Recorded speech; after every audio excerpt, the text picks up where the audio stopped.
आप सभी स्वस्थ रहें, खुश रहें, इसी कामना के साथ एक बार फिर से आप सभी का हमारे चैनल डेली एस्ट्रोलॉजर शशि में हार्दिक स्वागत है।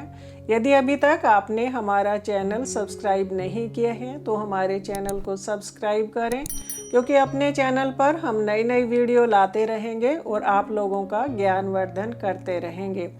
आज हम चर्चा करेंगे मेष राशि से लेकर के मीन राशि तक नवंबर मंथ कैसा रहेगा।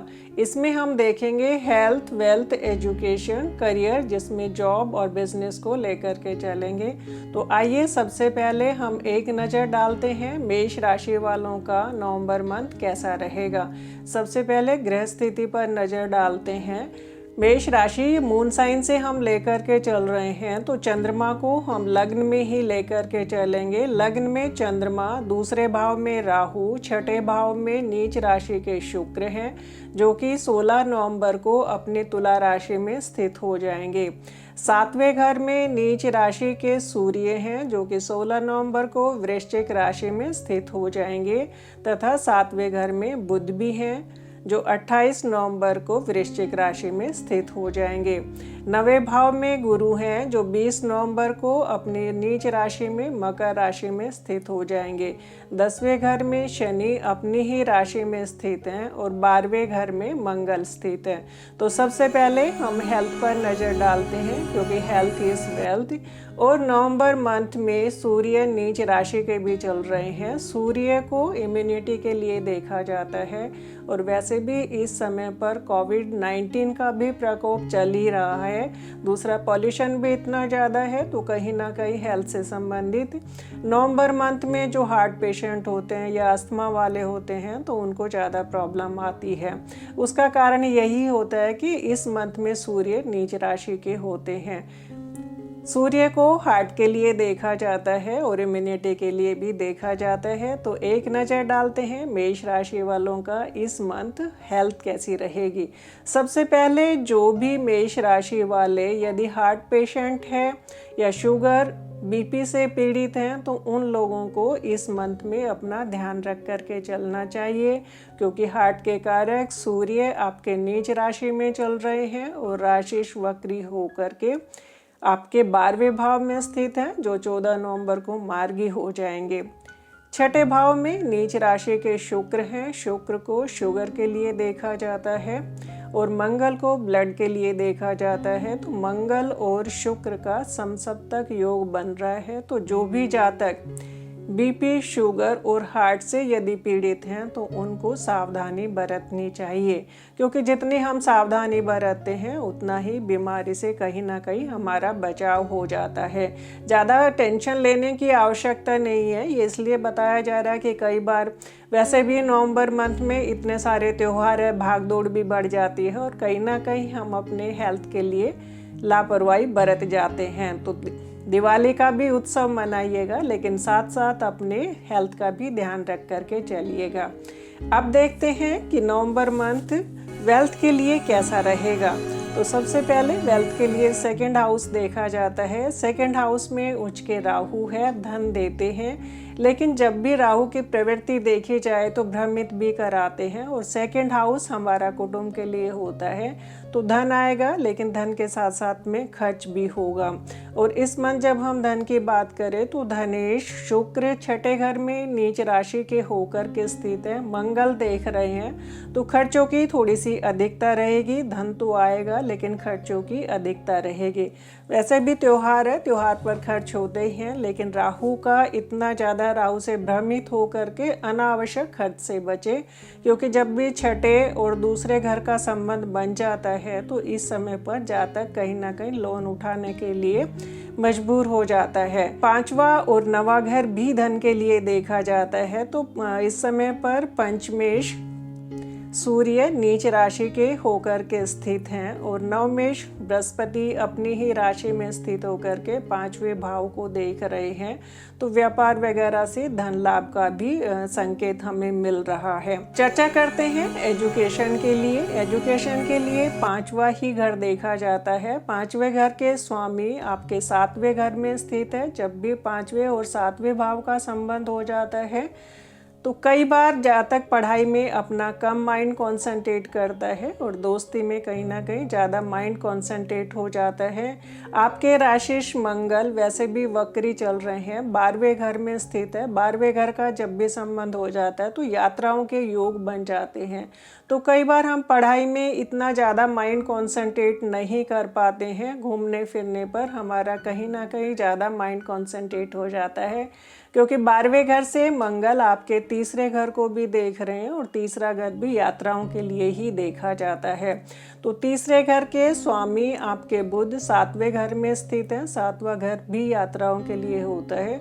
तो इस समय पर आपको अपनी एजुकेशन के लिए थोड़ा ध्यान रखना चाहिए। ऐसा नहीं हो कि ये मंथ घूमने फिरने में ही ज़्यादा निकल जाए और पढ़ाई आपकी डिस्टर्ब हो जाए। अब देखते हैं करियर के लिए ये मंथ कैसा रहेगा। यदि हम थोड़ी सावधानी बरतते हैं तो करियर वाइज ये मंथ बहुत ही अच्छा रहने वाला है, क्योंकि सबसे पहले हम इसमें जॉब की चर्चा कर लेते हैं। जॉब के लिए 10वां घर देखा जाता है और 10वें घर के स्वामी अपनी ही राशि में स्थित होकर के शेष योग बना रहे हैं। शेष योग बना करके सभी प्रकार की आपको सुख सुविधा आपके कार्य क्षेत्र में उन्नति देने वाले हैं। 20 नवंबर से आपके भाग्येश बृहस्पति भी आपके कर्म स्थान में ही स्थित हो जाएंगे, जहां नीच के होंगे लेकिन उनका नीच भंग हो जाएगा। तो जब भी जिस ग्रह का नीच भंग हो जाता है तो वो अपने उच्च जैसे ही परिणाम देते हैं। तो यदि आप बाहर की किसी कंपनी से जुड़ना चाह रहे थे या बाहर जाकर के आप नौकरी करना चाह रहे थे या MNCs कंपनी में आप काम कर रहे हैं, तो आपके लिए ये मंथ बहुत ही अच्छा रहने वाला है।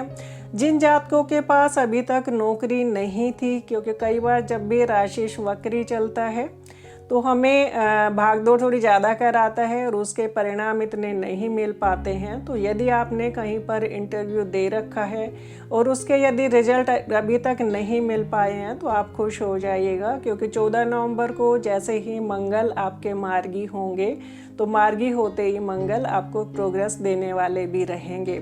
सूर्य की हम बात करें, क्योंकि सूर्य को गवर्नमेंट जॉब के लिए देखा जाता है, तो सूर्य आपके नीच राशि में चल रहे हैं। तो गवर्नमेंट से रिलेटेड जो भी जॉब होती है या कोई भी कार्य होता है तो उनमें कहीं ना कहीं थोड़ी सी रुकावट आ जाती है। वैसे तो इसको शनि देख रहे हैं तो नीच भंग यहाँ भी हो जाता है, लेकिन सूर्य और शनि का एक दूसरे पर दृष्टि संबंध इतना अच्छा नहीं बनता है। तो इस समय पर आप टेंशन मत लीजिएगा, क्योंकि जैसे ही आपका मंगल मार्गी होगा तो आपको नौकरी प्राप्त हो जाएगी। एक नज़र डाल लेते हैं बिजनेस पर। 7वां घर बिजनेस के लिए देखा जाता है। 7वें घर के स्वामी जो कि आपके शुक्र हैं, नीच राशि के स्थित होकर के अपने से 12वें भाव में स्थित हैं। राशिश 12वें भाव में भागदौड़ बहुत ज़्यादा हो रही है। उसका जितना रिजल्ट आपको मिलना चाहिए कहीं ना कहीं रिजल्ट नहीं मिल पा रहा है। लेकिन 16 नवंबर से जैसे ही आपके सूर्य वृश्चिक राशि में जाएंगे तथा आपके सप्तमेश शुक्र अपनी ही राशि में स्थित होकर के मालव्य योग बनाएंगे, तो आपकी कुंडली में नवंबर मंथ में दो महापंचपुरुष योग बन रहे हैं। शुक्र मालव्य योग बना करके धन धान्य सभी चीज़ों की पूर्ति करने वाले रहेंगे और शेष योग आपके कार्य क्षेत्र में उन्नति दिलाने वाले रहेंगे। भावत भावम की जब भी बात की जाती है तो 10वां और 7वां भाव जब भी बली होता है तो कार्य क्षेत्र में भी उन्नति देता है और बिजनेस में भी उन्नति देता है। तो यदि नवंबर मंथ की हम बात करें तो थोड़ी सी हमें सावधानी बरतनी चाहिए, क्योंकि जब भी सूर्य नीच राशि के चलते हैं तो गवर्नमेंट की तरफ से हमें इतना अच्छा परिणाम नहीं मिल पाता है। तो उपाय के तौर पर आप जितना सूर्य की आराधना कर सकते हैं, सबसे सिंपल और इफ़ेक्टिव है, आप सूर्य देव को जल चढ़ाइएगा। सुबह जैसे ही आप टाइम से उठकर सूर्य देव की आराधना शुरू करेंगे तो आपके जॉब के लिए भी अच्छा रहेगा और प्रमोशन के लिए भी अच्छा रहेगा तथा आपके बिजनेस के लिए भी अच्छा रहेगा। तो यदि हम नवंबर मंथ की मेष राशि वालों के लिए बात करें तो हेल्थ के लिए थोड़ी सी सावधानी बरतने की आवश्यकता है। धन के लिए चिंतित होने की आवश्यकता नहीं है। बिजनेस और नौकरी के लिए भी अच्छी ही न्यूज़ मिलने वाली है, तो खुश हो जाइएगा और इस मंथ में पड़ने वाले सभी त्योहारों को खुशी के साथ में मनाइएगा। आइए अब चर्चा करते हैं वृषभ राशि वालों के लिए ये मंथ कैसा रहेगा। सबसे पहले एक नज़र डालते हैं ग्रह स्थिति पर। लग्न में राहु और वृषभ राशि की बात कर रहे हैं तो चंद्रमा को भी लग्न में ही मान करके चलेंगे। 5th हाउस में नीच राशि के शुक्र हैं। 6th हाउस में आपके सूर्य और बुध हैं। 7th हाउस में केतु, 8th हाउस में जुपिटर है जो कि 20 नवंबर को मकर राशि में स्थित हो जाएंगे। 9th हाउस में आपके शनि अपनी ही राशि में स्थित है। 11th हाउस में मंगल स्थित है। तो ग्रह स्थिति के अनुसार देखते हैं कि नवंबर मंथ वृषभ राशि वालों के लिए कैसा रहेगा। सबसे पहले हम चर्चा करेंगे हेल्थ की, क्योंकि नवंबर मंथ में सूर्य नीच राशि के होते हैं और सूर्य को इम्यूनिटी और हार्ट के लिए देखा जाता है। तो इस मंथ में देखने में आता है कि जो लोग हार्ट पेशेंट होते हैं तो उनको इस महीने में कहीं ना कहीं ज़्यादा परेशानियों का सामना करना पड़ता है, क्योंकि ग्रह की बात करें तो सूर्य नीच राशि के हो जाते हैं और नवंबर में वैसे भी थोड़ी ठंड शुरू हो जाती है। तो अस्थमा और हार्ट पेशेंट के लिए ये मंथ थोड़ा सा कष्टदायक रहता है।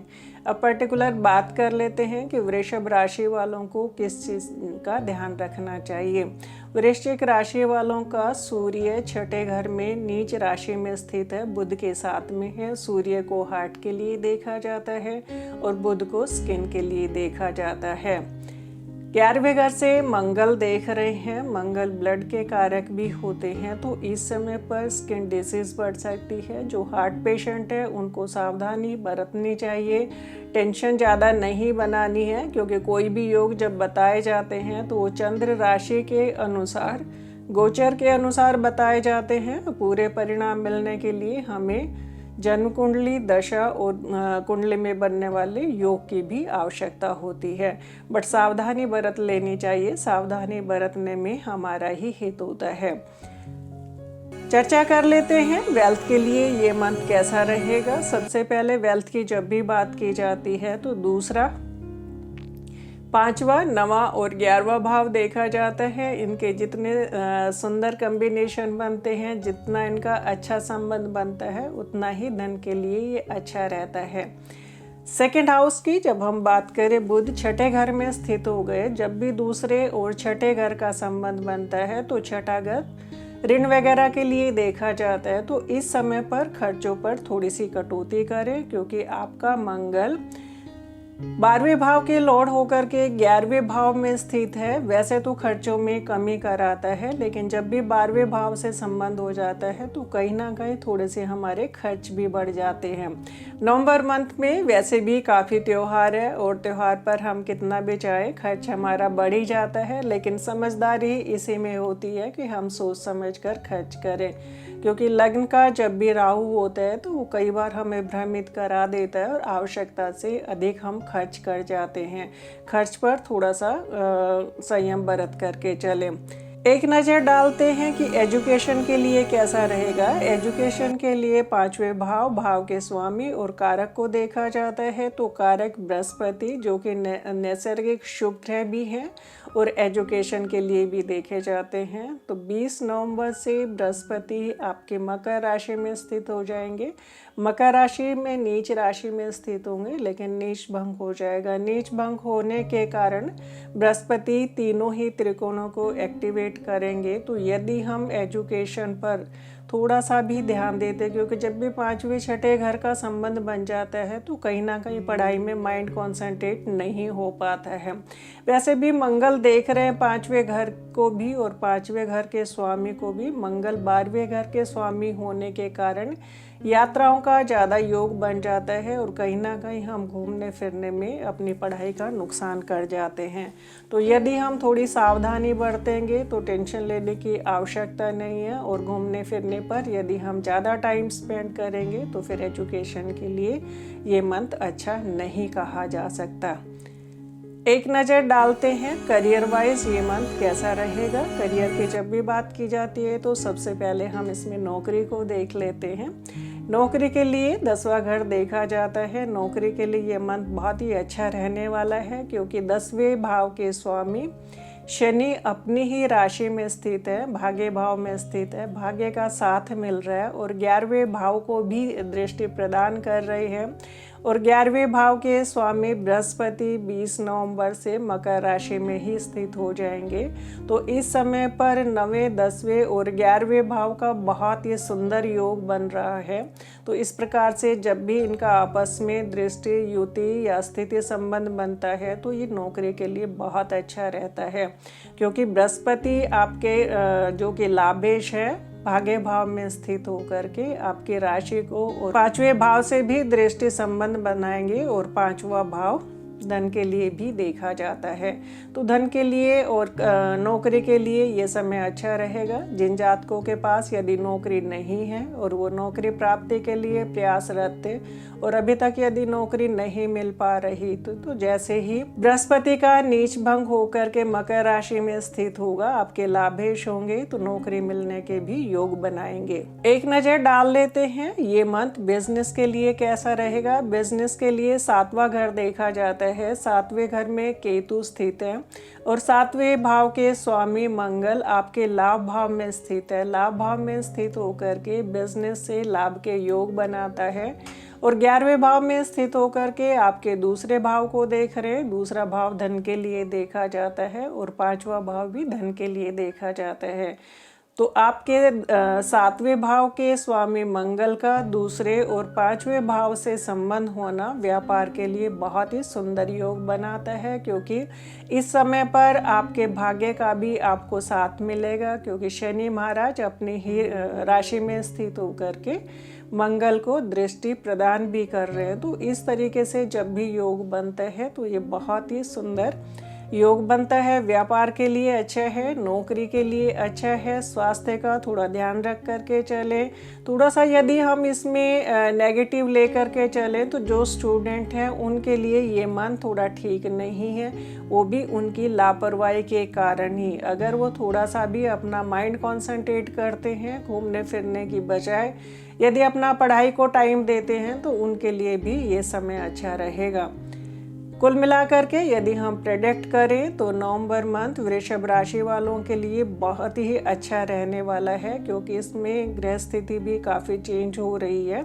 तो इस समय पर जब भी हम बृहस्पति की बात करें तो आपके लाभेश होकर के, और बृहस्पति आपके 8th लॉर्ड भी है। 8th लॉर्ड का जब भी भाग्य भाव से संबंध होता है तो 8वां घर सडननेस के लिए देखा जाता है। तो हम ये कह सकते हैं कि यदि आपने बिजनेस में पैसा इन्वेस्ट कर रखा था तो उससे अब लाभ कमाने का समय आ गया है।